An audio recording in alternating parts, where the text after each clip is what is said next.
The final of the women's 100 meters. In lane 2, Alexandra Stoilova of Australia, 19 years old. In lane 3, Justina Tiana Ekaboyan of Nigeria, 17 years old, personal best 11:24. Kishorna Niles of Barbados, 11:33.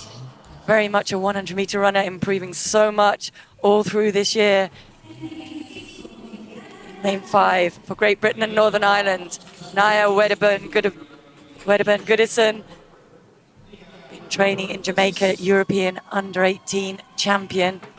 Alongside her, Alana Reid of Jamaica. She's been training with Sha'Carri Richardson and her group in America. Bronze in Cali. Lead leg for the relay team that took 5th in Paris. And Chelsea Kadiri of Germany. She's found form at the right time. Season's best to impress in her semi to reach this final. Adeja Hodge of the British Virgin Islands. Semi-finals of the 200 meters in Paris. Now in the final of the World Juniors. And Viva Jinkwi of South Africa looked really impressive in heats. Had to qualify as the fastest finisher from that semi-final.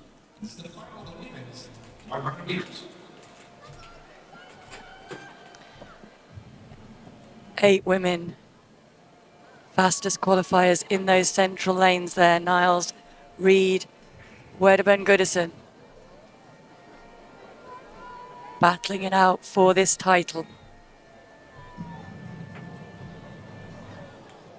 Concentration. Focus, final rehearsals. Down the track. On your marks.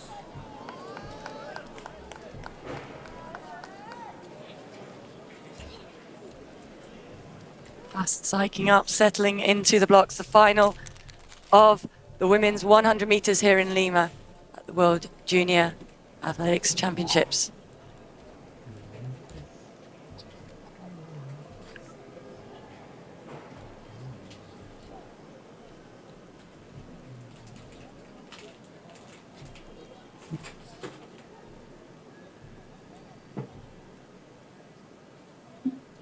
Set.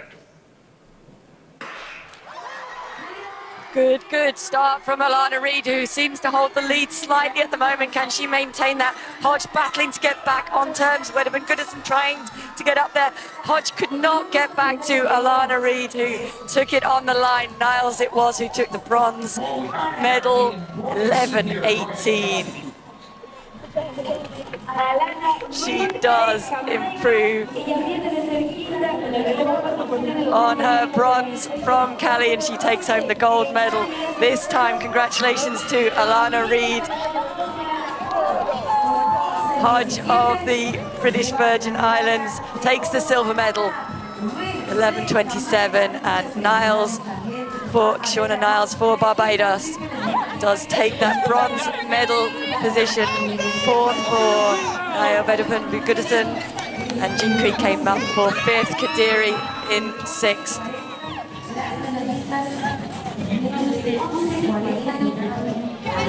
Looking for the flag, there she goes. Find the flag to celebrate.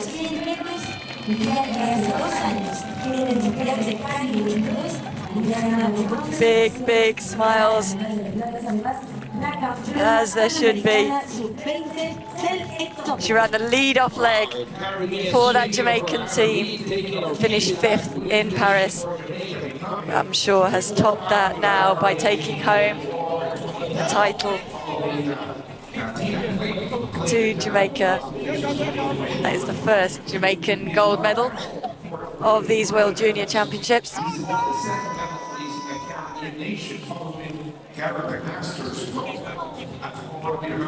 That was 2016 in March.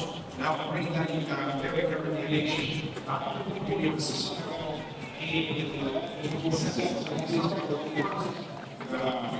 Hodge calmly walking around to make their way around for the photos first. Kenyatta Great of the British Virgin Islands added to the field. She'll go in lane 9. Final of the under-20 girls, 100 meters.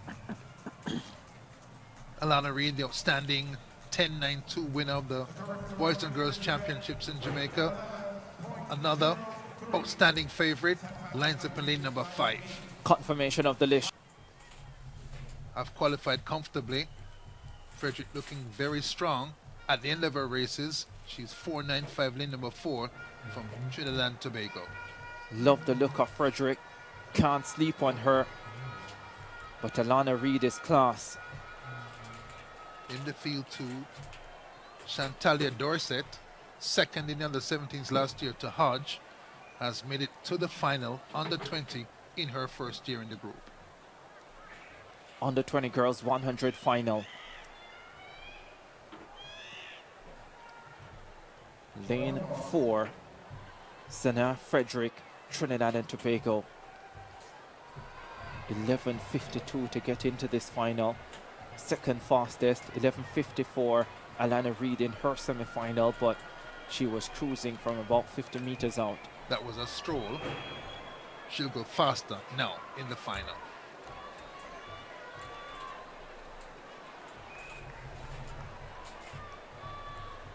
Under 20 girls 100 final.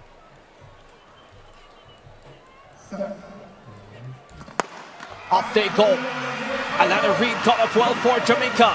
Reid goes to the front. Alana Reid in control. Alexis James tries to go with her. She can't. Alana Reid blows the field away. 10:94 on the clock. 11:17. It has been adjusted to. Alana Reid produces a super performance. And outside of the controversial record on the books, 11:03 by Aileen Bailey and Tamika Clark, this is the fastest we've seen electronically timed in the history of the Caribbean Games. Alana Reid strikes gold. Jamaica finishes 1-2. This is a super season for Alana Reid. Big double at Boys and Girls Championships, and here unprecedented hurried in the 100 final. James in the hurdles, now here in the finals of the 100 meters at Champs. As reported and suspected, lane 4 empty, no Serena Cole. Alana Reid, she's from Hydel, she goes in lane 5. Favorite in this event, 11.16 seconds. Time she set in the semis, her new PB. This is Tony and Forbes, she's from Edwin Allen, she goes in lane 6. Edwin Allen's #1 representative here this evening, behind, because Serena Cole is not there. She ran 11:51 to get here. From Morosca Road to the National Stadium, Michaela Gardner here representing for Wolmer's. Consistent performer over the years for Wilmers High School, 11.59 seconds.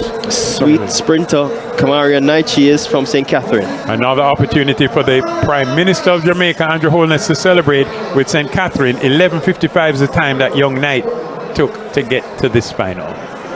So, Spencer, we have lost Serena Cole. We still have Alana Reid. We still have the potential, with the conditions being excellent, for sub-11, but certainly breaking Veronica Campbell's record of 11:13. Again, I think you're spot on, Bruce, because when we looked at Alana Reid doing 11.16 to finish 300ths of a second outside the record in the semis, that tells you she is peaking at the right time. She is in prime time shape And just to to deliver say, Spencer, something special here again. Yes, Maurice. less pressure can mean faster times. Indeed. So Alana Reid, the big favorite in lane 5. Oh, how we would have loved to have seen the clash with Serena Cole, because it's one apiece between them at the moment. The set position. Off they go. It's a fabulous start by Alana Reid. Alexis James of Petersfield gives chase, but Alana Reid steps away from the pack, decimates the opposition. Stunning performance, 10.90, the flash time, historic. A couple of days to let it all soak in and to get ready and to refocus and reset for this, for the 200. She looked good in the qualifiers. Now it's finals time again. Addo, what's your take? Well, she's certainly in a lane that she will always treasure, and that's lane 9. But what she needs here is very similar to the script that she needed for the 100. Have a better start and turn than she did in the semifinals, and then she's got to set a personal best just to contend with this field, because behind her, she has the fastest woman this year in Gabby Thomas, and 2 behind her, she has Julian Alfred, who is also dangerous. She's the NCAA champion, and she has a faster personal best. And that's before we talk about the fastest woman alive at 200, Shericka Jackson, who will be behind them all in lane 6. Hey, Son, how about this as we look at Gabby Thomas of the United States? The U.S. women have not won a world championship at 200 meters since the great Allyson Felix in 2009. That blows my mind to think of that stat. It surprised me too. That blows my mind. And Otto, you have kind of convinced me that Gabby Thomas could be a co-favorite in this event. She has the perfect lane draw out in lane 8. She can chase Sha'Carri, the weakest part of her race. She's going to be able to chase the world champion and then get on the straightaway quicker than anybody else and go to her strength, the final 100 meters. So could tonight be the night that the Team USA is restored as champion? We'll see. I just feel like Gabby Thomas has not been challenged so far in a big race. She blew away U.S. Nationals, but this woman on your screen is the favorite for a reason. 21.4, disappointed in the 100. She has everything to run for here. And only Gabby Thomas has run faster this year at 200 meters. And make no mistake about it. She's in 6. Yeah. She can see everybody in front of her. 29-year-old Jamaican wants a little bit of revenge on that woman right there, Sha'Carri Richardson, because Shericka Jackson thought for a second she had won the World 100-meter title. It didn't happen. She was shocked by Richardson. Here's Gabby Thomas. As Sonia told us, she's got fresh legs. No 100 for her. Here's the NCAA champion, Alfred. Does she have one more big race in her? Daryl Needham of Great Britain. After making the Olympic 100 final, now she's made a world final. This is Dina Asher-Smith, her teammate, who reigned supreme in 2019, but has had injury issues since. She was only 8th in the 100, so what can she do here? And also rounding out the field there, that's Mary-José Talu. I mean, a picture of consistency, guys. She's been one of the best female sprinters in the world for over a decade. Unfortunately, was in that 4th spot again in the 100 meters, and a tough lane draw for her there in lane 2.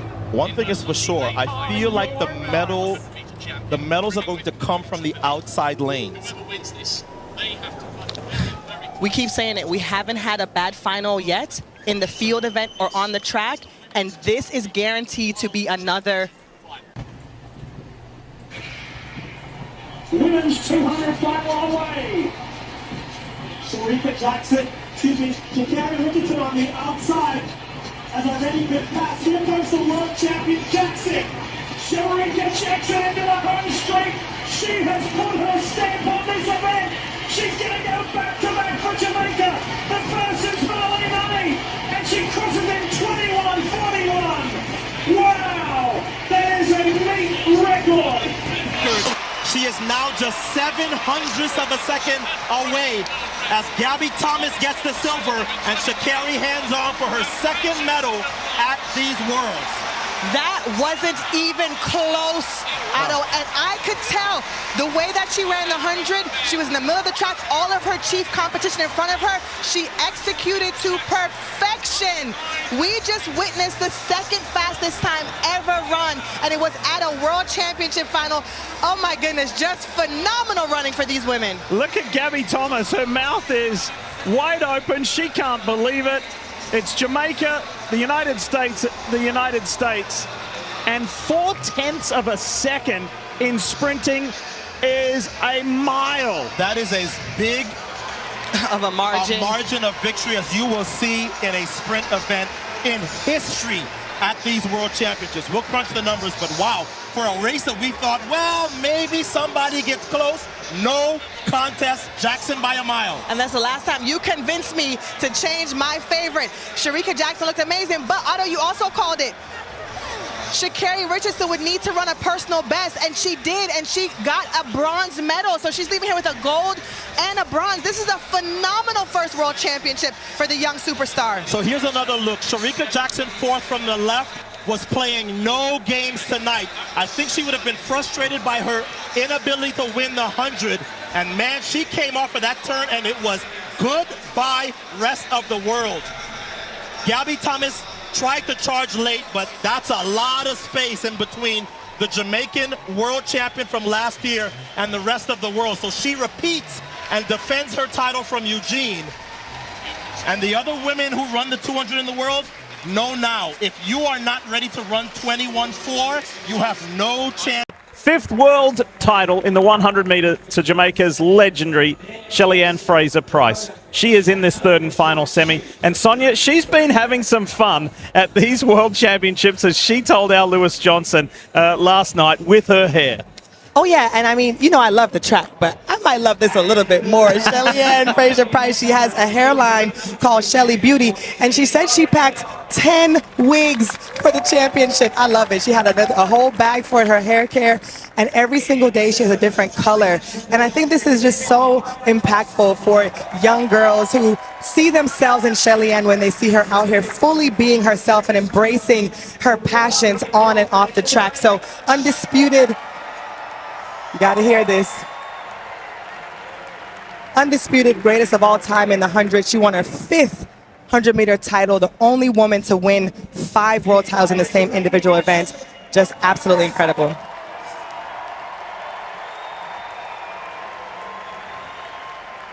This crowd knows that the next big superstar in this event could be Abby Steiner, the NCAA champion, the collegiate record holder. Only Shericka Jackson has run faster this year. She's also the U.S. national champion this year to boot. Okay, so you'll often hear Addo talk about UCLA. You'll hear Sonia talk about Texas or Baylor. Have a look at this. Have a look at the powerhouse we got here, guys. From Kentucky, yeah. Sydney McLaughlin, Abby Steiner, Jasmine Camacho Quinn, and Kenny Harrison. They weren't on the team all at the same time. Kenny Harrison was there a little early, but kudos to the coaches of that school and how well their athletes have not just run collegiately, but continued to run. The only athlete here who has beaten Abby Steiner is this 19-year-old from Nigeria. The Nigerians are very excited about her, the SEC champion. So she won SECs, Steiner got her back at NCAAs, and now they're in adjacent lanes representing their country at the World Championships. You better believe that those 3 lanes, 4, 5, and 6, are going to be hot for this semifinal. And Favour O'Feely said, I didn't just come here to compete. I am here to win. That might be a little tough against Shericka Jackson, but we'll see. Final, semi-final. Shelly-Ann Fraser-Pryce, Favour O'Feely, Abby Steiner are the 3 standouts in this. Set. Who's going to make the cut to make the final? This is Abby Steiner's 54th race of the year. Look at the world champion at 100 meters. She knows she has to build a lead because Steiner and Ophelia are going to be coming. Here comes the young American on the inside of Shelly-Ann Fraser-Pryce. And Favour O'Feely's got some work to do. Only the top 2 go through. Shelly-Ann Fraser-Pryce have left them behind. She wins in 21.83. Abby Steiner will go through on the automatic qualifier. And Favour O'Feely in 3rd. We'll have to look at the time.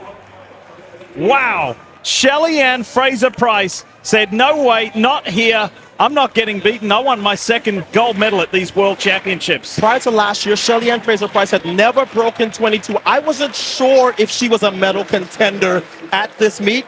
In this event, she is. Yeah, I feel the same way, Otto. I was shocked. I wasn't shocked at her first 100. I just didn't think that she would hold it so well. And she still looked comfortable in the final part of that race. I saw her after the 100-meter race, and I asked her, are you going to run a 200? She said, absolutely. Wow. The kind of passion that she still has for this sport.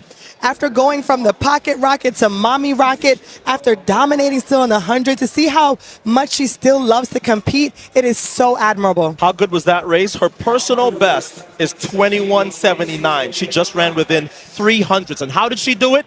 By having this monster start. You talk about a turn.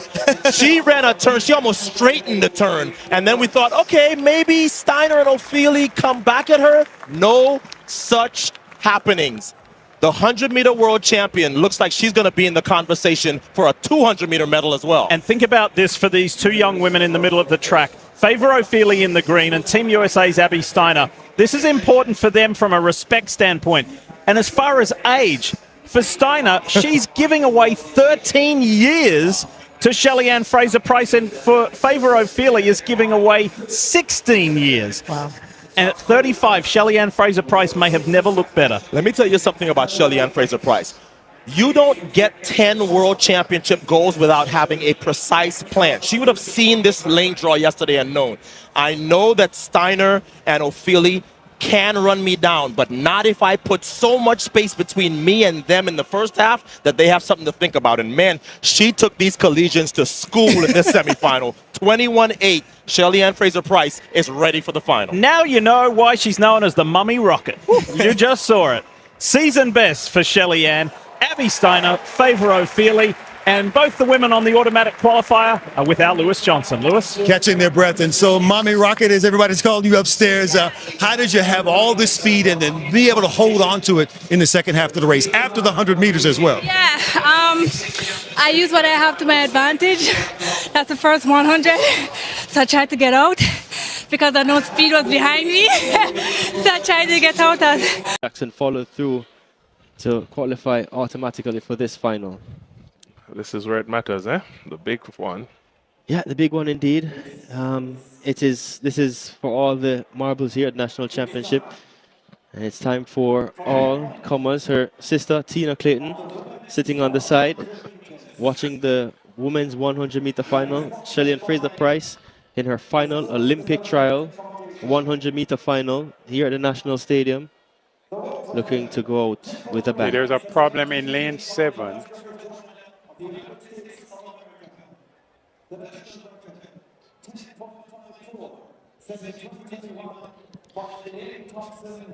All right. So I think they've sorted that out. So we're getting ready to introduce. No, there is something happening there.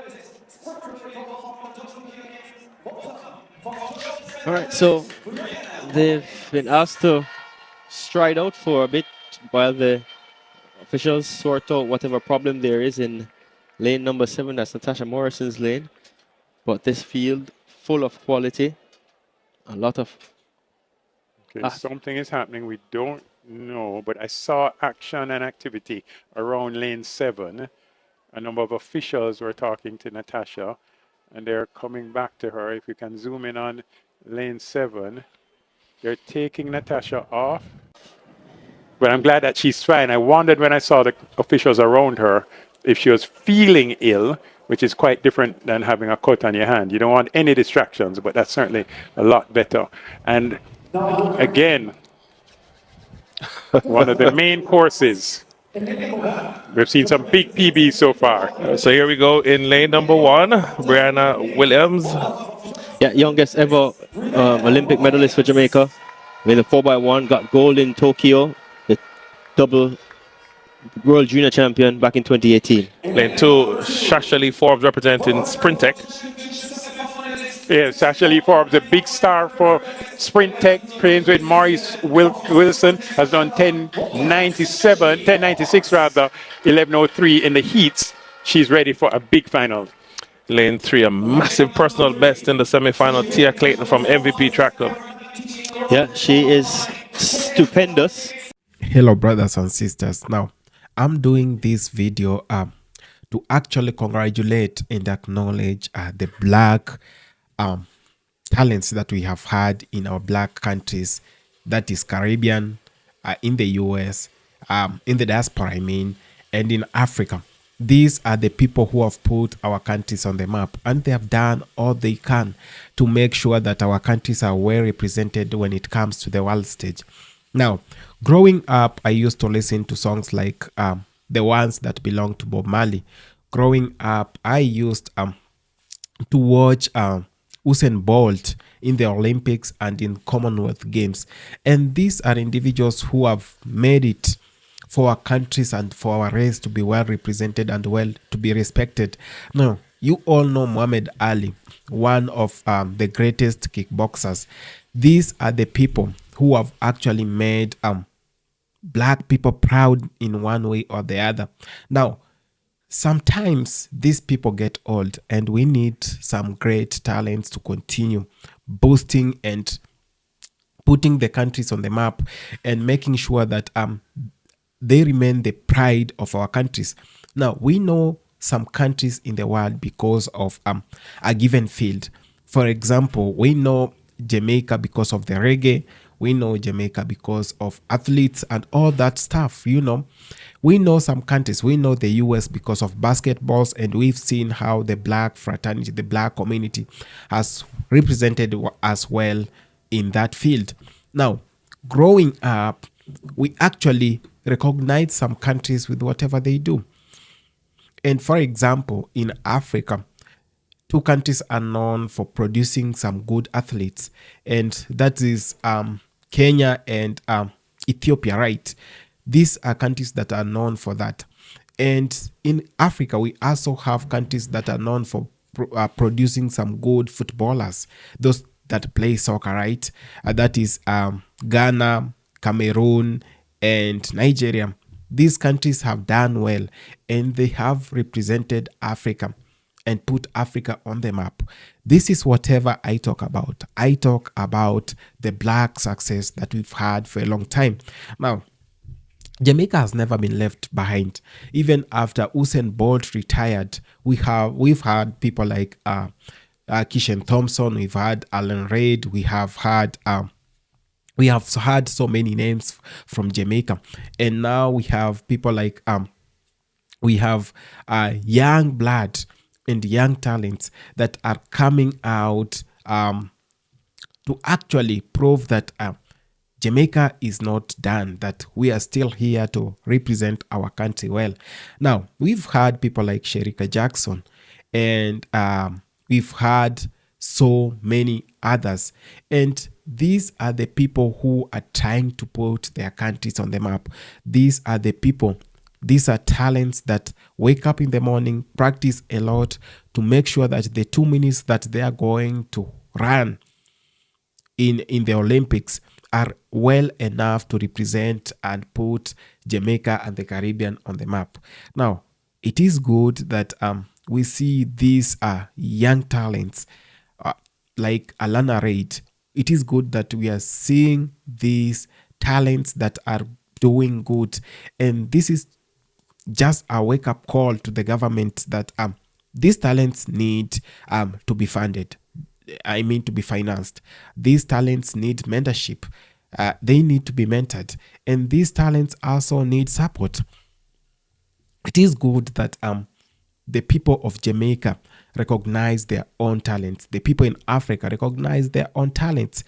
What did we do in Africa? Because we've seen so many other players from Africa, soccer players, footballers, running away from Africa and taking citizenship to the countries, to the Western countries. This is whatever we do not want to see happening more often.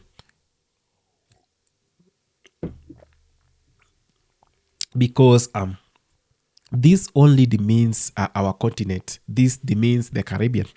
Now, I was looking at a number of artists and footballers who belong to Jamaica, who belong to Barbados, who belong to various countries in the Caribbean, who are not citizens of their own countries, who have gone to seek citizenship in other countries. Now, this is so bad. This is why I always say we first must make sure the systems in our countries work, because you can't have such talents, then you are not able to manage these talents. You are not able to make sure that these talents are well supported.